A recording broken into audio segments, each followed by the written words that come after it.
En todo el mundo, la explotación laboral de niños y niñas se ha convertido en una lacra persistente, afectando no solo a naciones en desarrollo, sino también a países considerados como primer mundo. La Organización Internacional del Trabajo denuncia en su último informe que 160 millones de niños se encuentran en situación de trabajo infantil. ¿En qué países y sectores se concentra la mayor parte del trabajo infantil? ¿Respetan el sector privado la protección de los niños? ¿Qué papel juega la escolarización y qué soluciones hay para este problema? Hoy en Plaza al Día, trabajo infantil, una lacra persistente.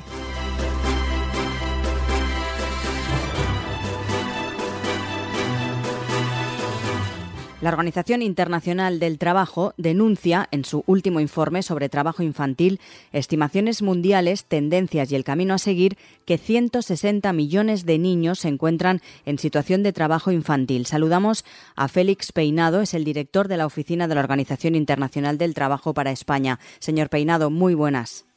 Hola. 160 millones de niños, son datos muy preocupantes, ¿no?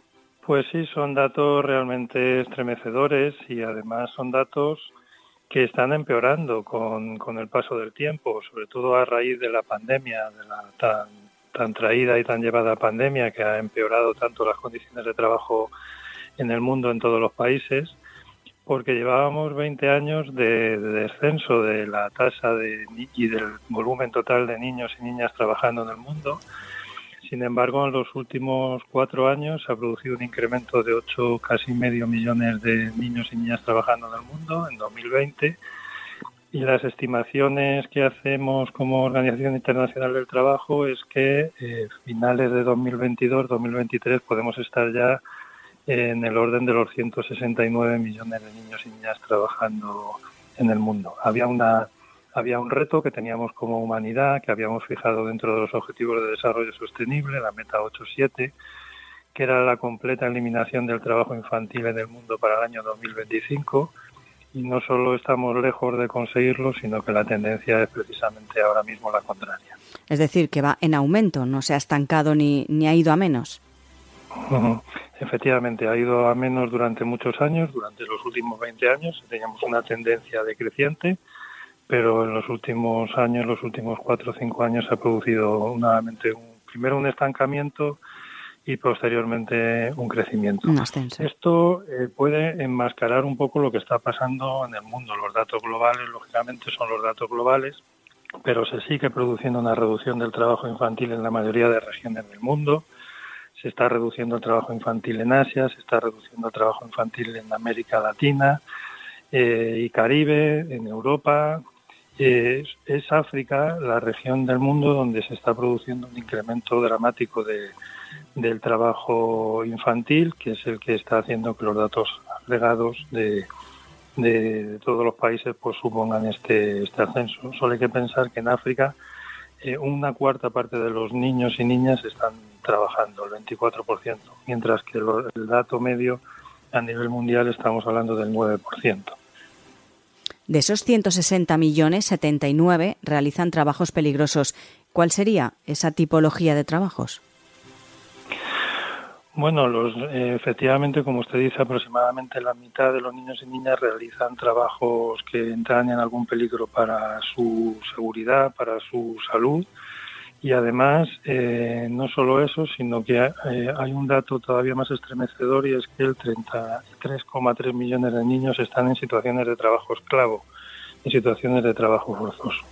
En contra de lo que podríamos pensar, donde tenemos una visión del trabajo infantil normalmente en fábricas o en minas, etcétera, etcétera, cosa que efectivamente se produce, pero la mayor parte de ese trabajo peligroso y de ese trabajo infantil se produce en el seno de las familias. Casi 3/4 partes del trabajo infantil se produce en el seno de las familias, en explotaciones familiares, normalmente en el sector de agricultura, el 70%, y en zonas lógicamente rurales, muy por encima de las zonas urbanas.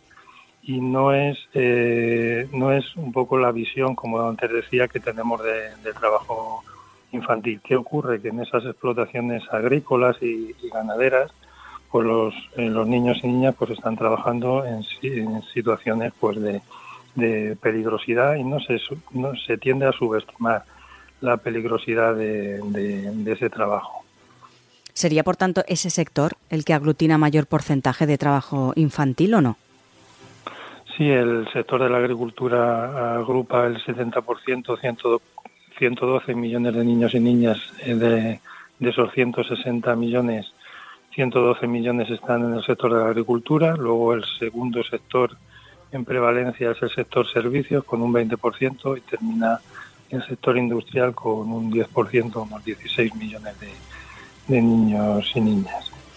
Hablemos también de la escolarización, o en este caso de la falta de ella, porque un alto porcentaje de niños muy pequeños en situación de trabajo infantil son precisamente excluidos de la escuela a pesar de pertenecer al grupo de edad de enseñanza obligatoria.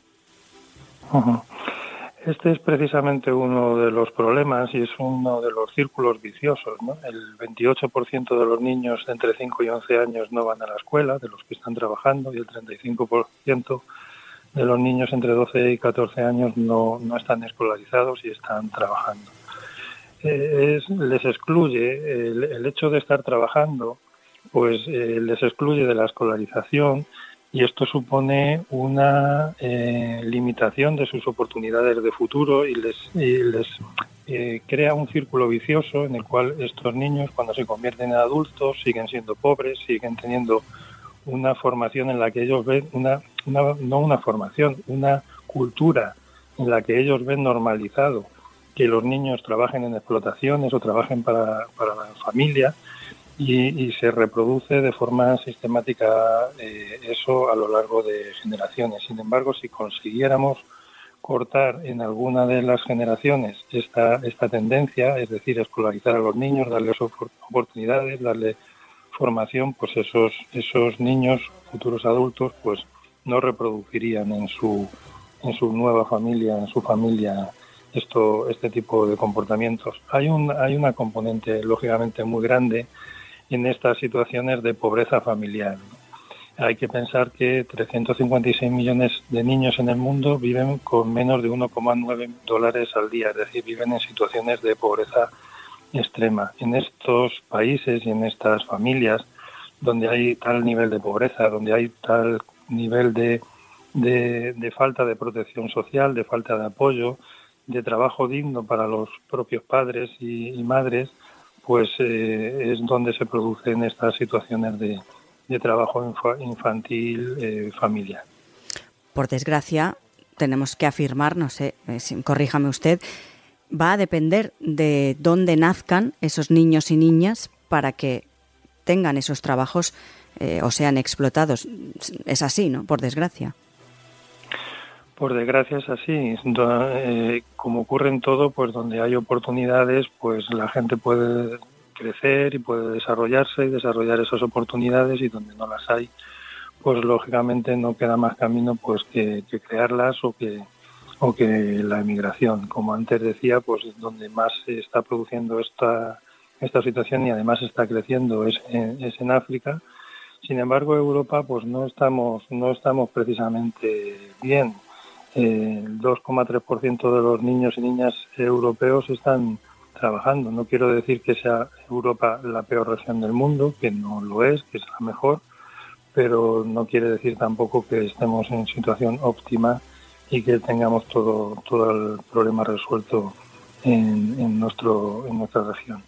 ¿Y en qué medida se podría asociar el trabajo infantil con el riesgo de terminar explotados sexualmente con fines comerciales?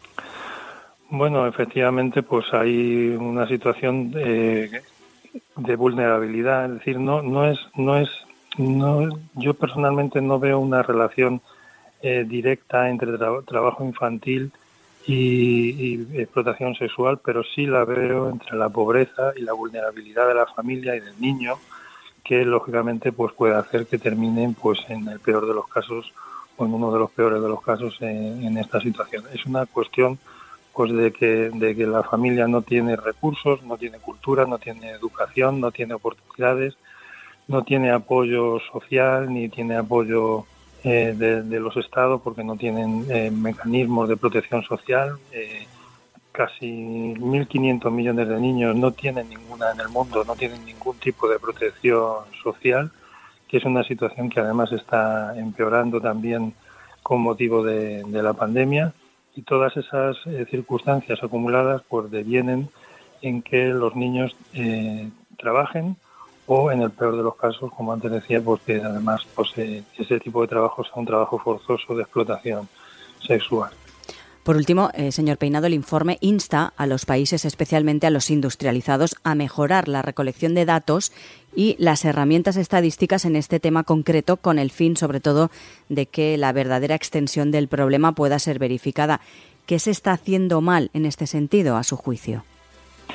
Bueno, como antes decía, si analizamos los datos de Europa con un 2,3%, pues nos hace ver que la situación no es todo lo óptima que debería de ser, y lo que está claro es que es muy difícil para las autoridades por detectar este tipo de situaciones, igual que la informalidad en su conjunto, que en el mundo está por encima del 60%, pues es muy difícil llevar una estadística de lo que en principio está oculto, y en lo que en regiones como Europa y en el resto del mundo pues es totalmente ilegal, ¿no? Que este tipo de comportamientos se produzca. Entonces es muy difícil llevar a cabo estadísticas actualizadas.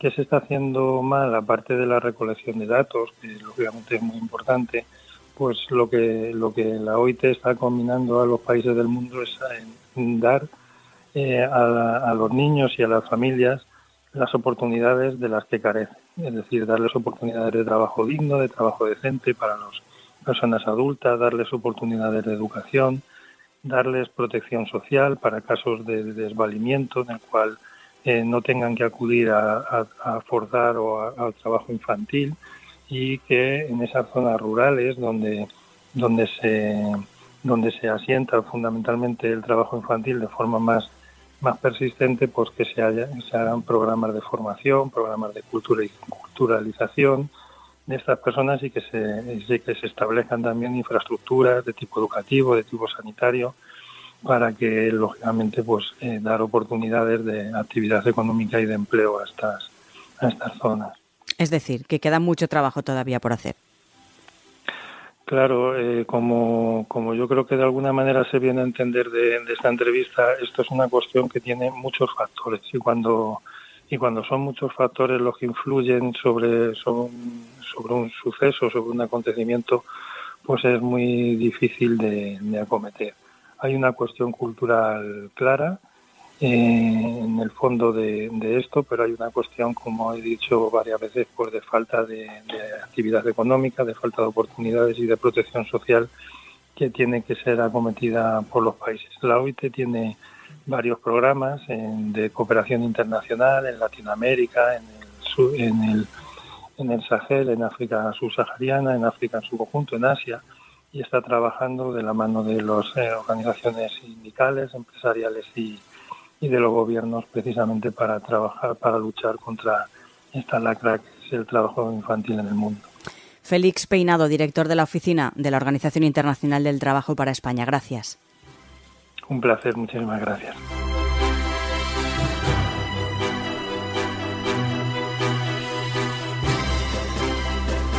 Saludamos a Fernando Morales de la Cruz, es periodista y activista de derechos humanos. Señor Morales, muy buenas. Hola, mucho gusto. Acabamos de hablar de la Organización Internacional del Trabajo y las cifras que nos aportan: unos 160 millones aproximadamente de niños trabajando en el mundo han sido, según usted, subestimadas. ¿Cuál sería entonces la cifra aproximada que usted calcula y por qué difieren tanto esos números?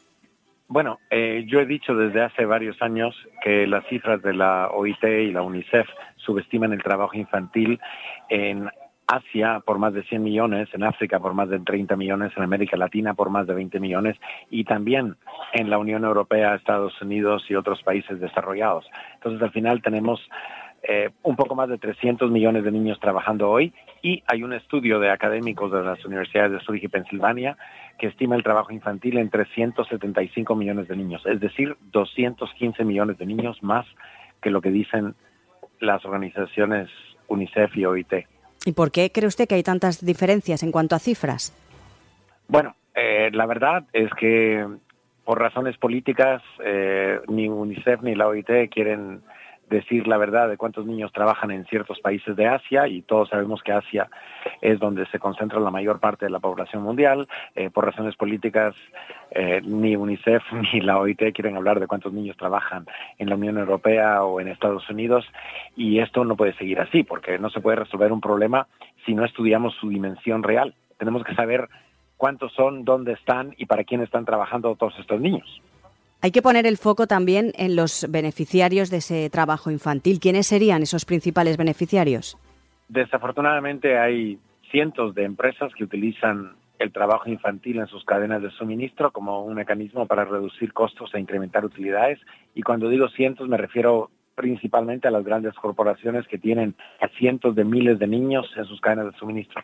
Las hay que tienen a más de 500,000 de niños trabajando en todo el mundo, y las hay que tienen a más de 1,000,000 de niños trabajando. Obviamente hay decenas de miles de empresas en el mundo que utilizan trabajo infantil, y microempresas también, pero el problema es cuando hablamos de corporaciones que supuestamente tienen que cumplir las leyes en los países desarrollados porque hacen negocios acá en la Unión Europea o en Estados Unidos o en cualquier otro país G7, y están engañando y defraudando no solo a los consumidores con falsas etiquetas de comercio justo o comercio ético, sino que también están defraudando a los inversionistas, porque los inversionistas creen que estas empresas están actuando de una forma y al final tienen a cientos de miles de niños en sus cadenas de suministro.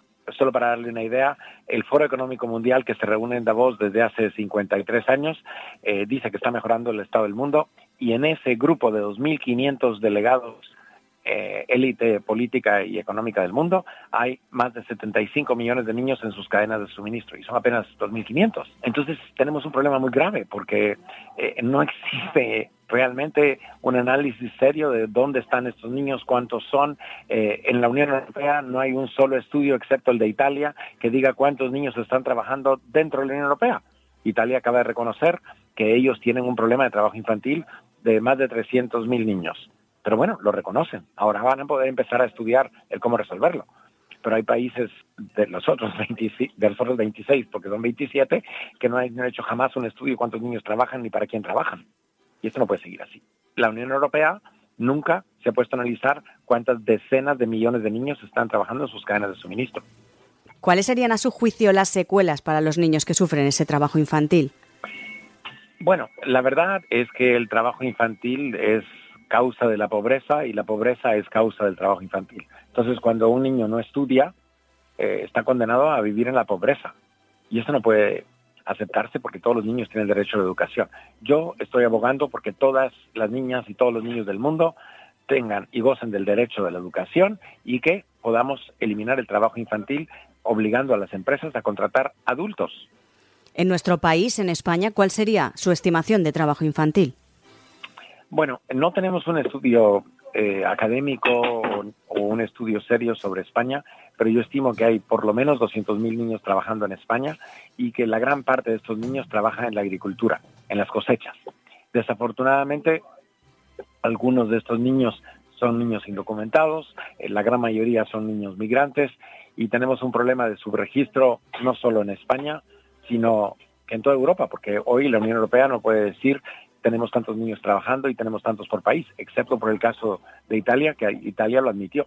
Usted clama contra la estafa del comercio justo, una etiqueta con la que se catalogan muchos productos teóricamente libres de trabajo infantil. Lo ha nombrado hace unos instantes ese comercio justo. ¿En qué consiste y de qué manera se puede combatir?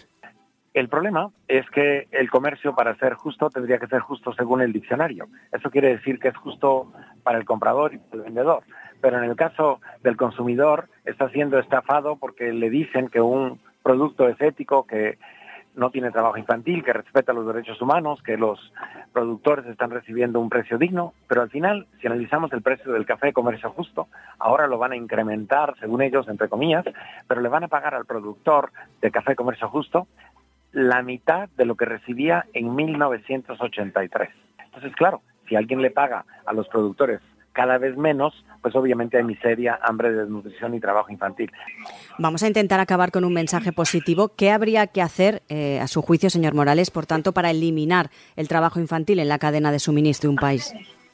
Si queremos hablar de café, con 10 céntimos por taza de café podríamos multiplicar el precio pagado al productor, podríamos multiplicar el salario de los trabajadores rurales y podríamos garantizar los objetivos de desarrollo sostenible para toda la comunidad que produce el café. Pero igual sucedería en el azúcar, en el té y en tantos otros productos. Claro, es un tema de cambiar el modelo de negocio, pero lo mismo pasa con las prendas de vestir. Si le cambiamos el precio por €1 a una prenda comprada en una gran tienda, pues con ese euro podríamos multiplicar el salario de estas pobres mujeres que están trabajando hoy por €2 en una fábrica en Bangladesh o en Kenia o en Honduras, y además podríamos trabajar también para que en la agricultura, que es indispensable para mucha de la industria textil, por ejemplo el algodón, lo mismo, le pagaríamos a todos un salario digno. Pero para eso requerimos que las empresas y los gobiernos de los países desarrollados respeten sus propias leyes. Y esa es mi lucha. Fernando Morales de la Cruz, periodista y activista de derechos humanos, gracias por atendernos. Gracias a ustedes.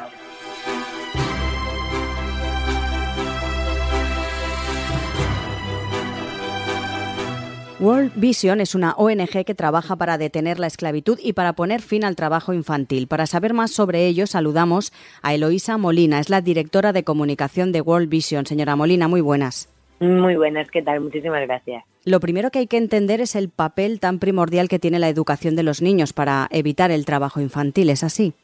Eso es, al final, cuando hablamos de luchar contra el trabajo infantil, hablamos de prevenirlo. O sea, ese es el primer paso. Luego, obviamente, hay otros pasos en el trabajo de organizaciones como World Vision, que es una vez que ya están, enrolados en estos grupos armados, por ponerte un ejemplo, o en estas fábricas o incluso en la agricultura, pues podemos trabajar con ellos, intentar que salgan de este trabajo que están haciendo o paliar sus consecuencias, pero sin duda el primer paso es prevenirlo. ¿Y cómo se previene?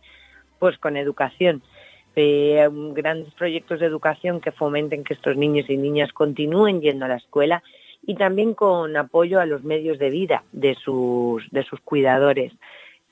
Apoyar los medios de vida de las familias hace que el trabajo infantil no sea una opción para dichos cuidadores y que no se vean obligados a mandar a los niños y niñas a trabajar. ¿Y cuáles serían, señora Molina, las peores formas de trabajo infantil que hay en estos momentos? Dentro de las cifras de trabajo infantil se diferencia clarísimamente un gran volumen de, estamos hablando de 80 millones de niños y niñas que trabajan en estas peores formas de trabajo infantil. ¿Qué son estas? Pues son obviamente los grupos armados, los niños y niñas soldado, las pesadas obras de construcción, las minas, el trabajo en minas, la explotación sexual, obviamente. ¿Cómo resumiríamos, ¿no? las características de esto que llamamos peores formas de explotación? Pues son las que ponen en riesgo el desarrollo mental, físico y social de esos niños y niñas. Es decir, pues que les ponen en riesgo su vida, en el caso, de la mayoría de ellas que te he mencionado anteriormente, ponen en riesgo su vida, pero también su desarrollo físico, mental y social también, por supuesto. ¿Cuál es el trabajo que realizan día a día desde World Vision? Bueno, pues lo que hacemos es esto, sobre todo identificamos los contextos en los que hay un claro riesgo, una clara vulnerabilidad de los niños y niñas para verse involucrados en el trabajo infantil. Hacemos este trabajo dentro de nuestros programas de desarrollo y ahí, se identifican estos niños y niñas que pueden tener ese riesgo y se trabaja con las familias.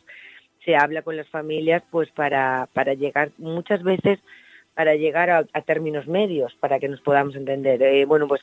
Por ejemplo, la OIT, la Organización Internacional del Trabajo, dice que aproximadamente el 70% de los niños y niñas trabajadores trabajan en la agricultura.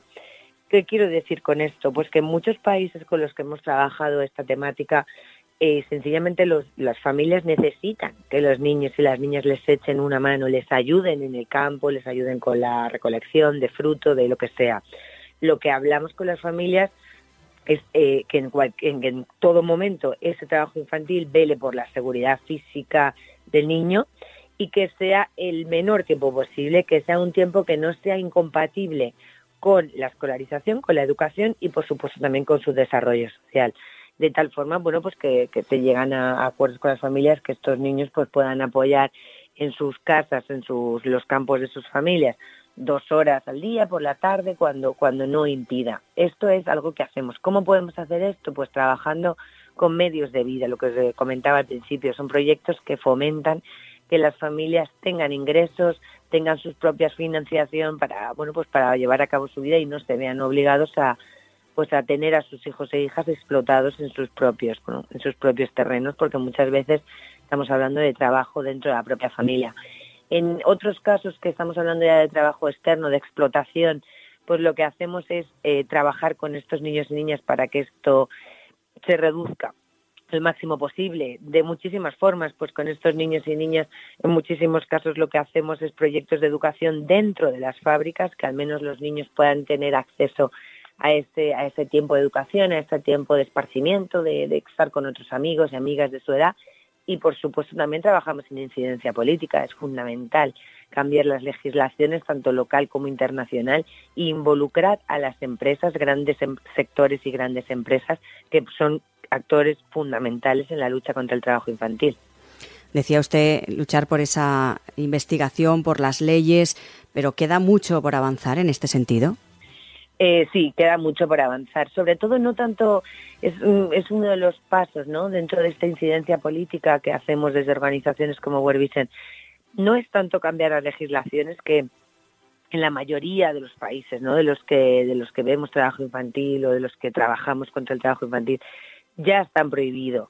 Pero no es solo que quede en un papel, es velar por su cumplimiento, es velar por esta ejecución de estas legislaciones, que haya penalizaciones sobre las empresas que lo están utilizando, que se pueda perseguir a estos explotadores que llevan a cabo estas acciones. Entonces, no es tanto, hemos avanzado mucho en materia de legislación en muchos países, queda mucho por hacer, pero hay que seguir trabajando en esta ejecución de la legislación. Es decir, en uno de los grandes temas en el trabajo infantil, que se vele porque en toda la cadena de producción, desde que se empieza un producto cualquiera, tenemos en mente casi siempre textil, pero hay muchos otros sectores, desde que empieza hasta que llega a las tiendas, toda esta cadena tiene que asegurar que no ha habido una mano de obra durante todo el proceso. Eso a día de hoy no existe. Vemos como día a día, ¿no?, vemos cada vez más estos sellos que aseguran que no ha sido testado en animales, o que, son productos veganos o respetuosos con los animales. Es fundamental que estas mismas acciones se repliquen con el trabajo infantil, que aseguremos que en toda una cadena de producción de determinados productos que podemos comprar en nuestros países o en nuestro entorno más cercano, nos aseguren que ningún niño ni niña se ha visto obligado a trabajar. Eloísa Molina, directora de comunicación de la ONG World Vision. Gracias por estar con nosotros. Muchísimas gracias a vosotros.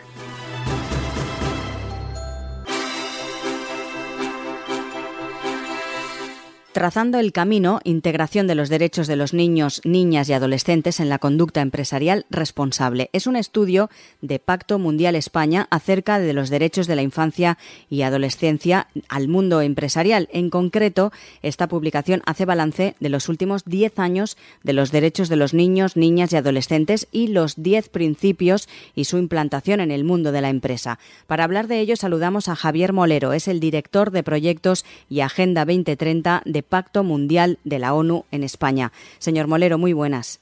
Muy buenas. UNICEF y el Pacto Mundial de la ONU han trazado una hoja de ruta para que el sector privado, en el marco de su modelo de negocio, acelere la protección de los niños, niñas y adolescentes en línea con los Objetivos de Desarrollo Sostenible y Agenda 2030. Pero ¿cuál sería, señor Molero, esa hoja de ruta? Bueno, pues efectivamente nos estamos encontrando, después del lanzamiento de este informe, con algunas conclusiones muy interesantes. Con este contexto, lo que hemos hecho desde el Pacto Mundial de la ONU, desde UNICEF y desde Save the Children, es básicamente trazar esta hoja de ruta que efectivamente nos pone ideas y nos da directrices sobre cómo afrontar estos retos y hacer que la infancia vaya hacia una situación en la que se encuentre segura en el entorno laboral. La hoja de ruta es diversa y hay varios ámbitos que tenemos que explorar, pero sin duda uno de los principales que tenemos por delante es continuar avanzando en la brecha existente actualmente entre las políticas empresariales y las medidas efectivas que se están realizando. Solamente por dar algún dato, a nivel global, en una muestra que se hizo en el año 2021 a unas 1.000 empresas aproximadamente en todo el mundo, Los datos que nos ofrecieron estos resultados es que el 84% de estas empresas contaba con una política de trabajo infantil, pero sin embargo solamente el 58% de las mismas llevaba a cabo la transposición de esta política en acciones y medidas concretas. Por lo tanto, una de las principales cuestiones que aborda el informe y sobre la que tenemos que avanzar es la de cerrar esta brecha, ¿no?, entre las políticas sobre el papel de las empresas y lo que son las acciones y medidas más concretas para abordar los riesgos en los derechos de la infancia. Los datos sin duda son llamativos, pero ¿cree usted que son realmente conscientes las empresas de su impacto en la infancia? Pues es un tema muy complejo y lo cierto es que nos encontramos con diferentes tipologías de empresas. Hay sectores que es verdad que quizá podríamos decir que están más avanzados porque tienen una relación más directa con todo el ámbito de los derechos de la infancia, pero depende mucho efectivamente del tamaño y del sector de la empresa el hecho de que pues muchas compañías trabajen este enfoque, ¿no? Por dar algún otro dato a nivel nacional y centrándonos precisamente en lo que decía del tamaño de la empresa, sí. Nosotros también hacemos una evaluación a nivel nacional sobre cómo las empresas españolas están trabajando todo el ámbito de los derechos humanos y los derechos de la infancia. Y es verdad que hemos detectado en el año 2000 un avance significativo en la implementación de medidas relacionadas con la erradicación del trabajo forzoso y la explotación infantil, sobre todo en las empresas del IBEX 35, que como bien sabemos es el principal índice bursátil aquí a nivel nacional. Hemos pasado de un 69% de estas empresas que trabajaban en el ámbito del trabajo forzoso y la explotación infantil en 2021 a un 89% en 2022, por lo que podemos decir que el aumento es notable en este tipo de empresas. Si hablamos del conjunto de empresas españolas consultadas, es verdad que también ha habido un aumento del 43% en 2021 a un 45% de empresas españolas que trabajan en el ámbito en 2022.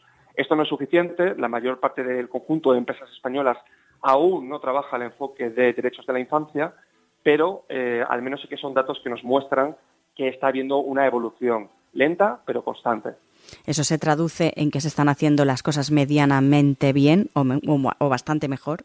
Se traduce en que efectivamente cada vez hay más empresas concienciadas con los derechos de la infancia. No obstante, el mismo informe también nos da algunas pautas sobre hacia dónde deberíamos dirigirnos, tanto el sector empresarial como el sector inversor e incluso también la administración pública, para garantizar que esto vaya cada vez a más.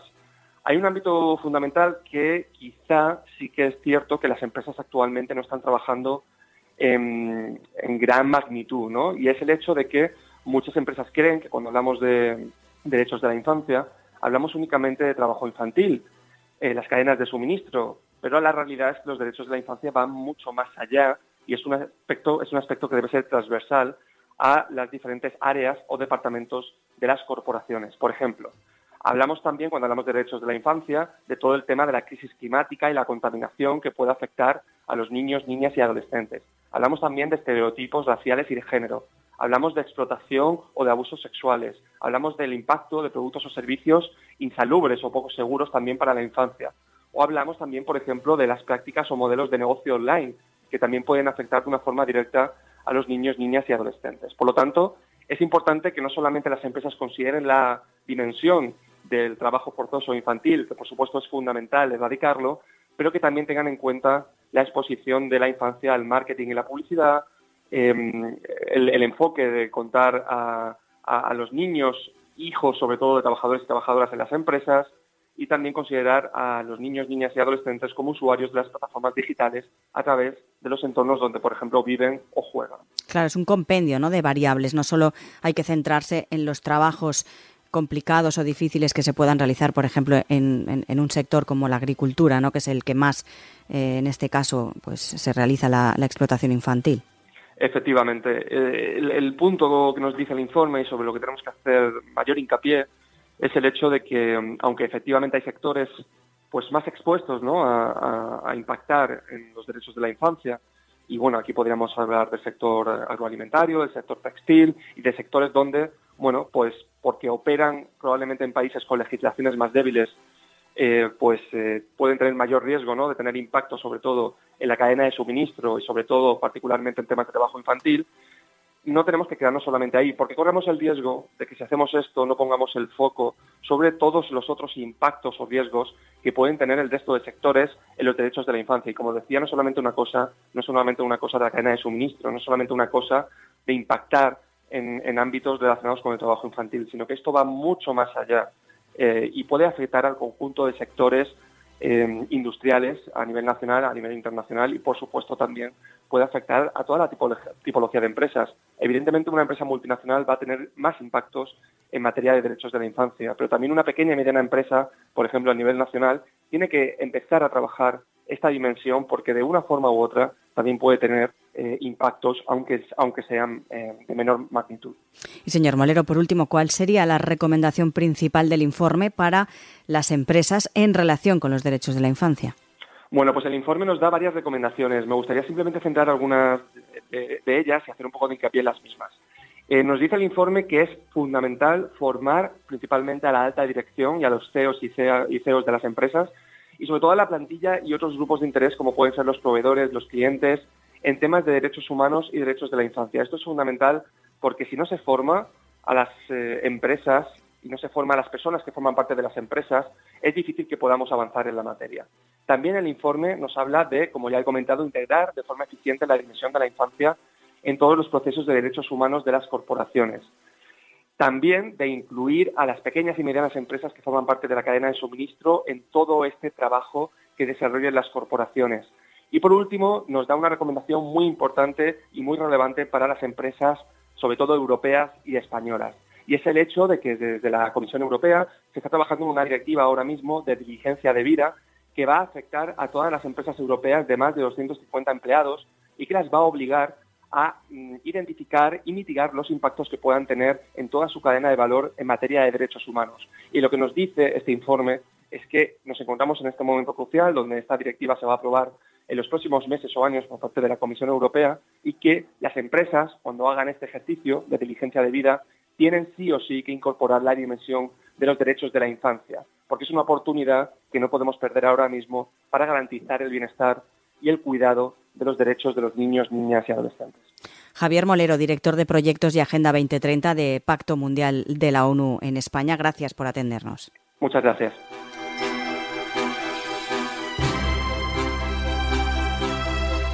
Aunque se ha avanzado mucho, los expertos coinciden en que queda mucho trabajo por hacer y lo más importante, concienciar a la sociedad a nivel mundial de que el problema no es solo cosa de países subdesarrollados o del tercer mundo. En Europa, aunque en menor medida, también existe la explotación laboral en niños y niñas. Plaza al Día es el daily de todas las cabeceras del Grupo Plaza. Lo pueden escuchar también a través de las diferentes plataformas de podcast a las que pueden suscribirse y enviarnos sus comentarios.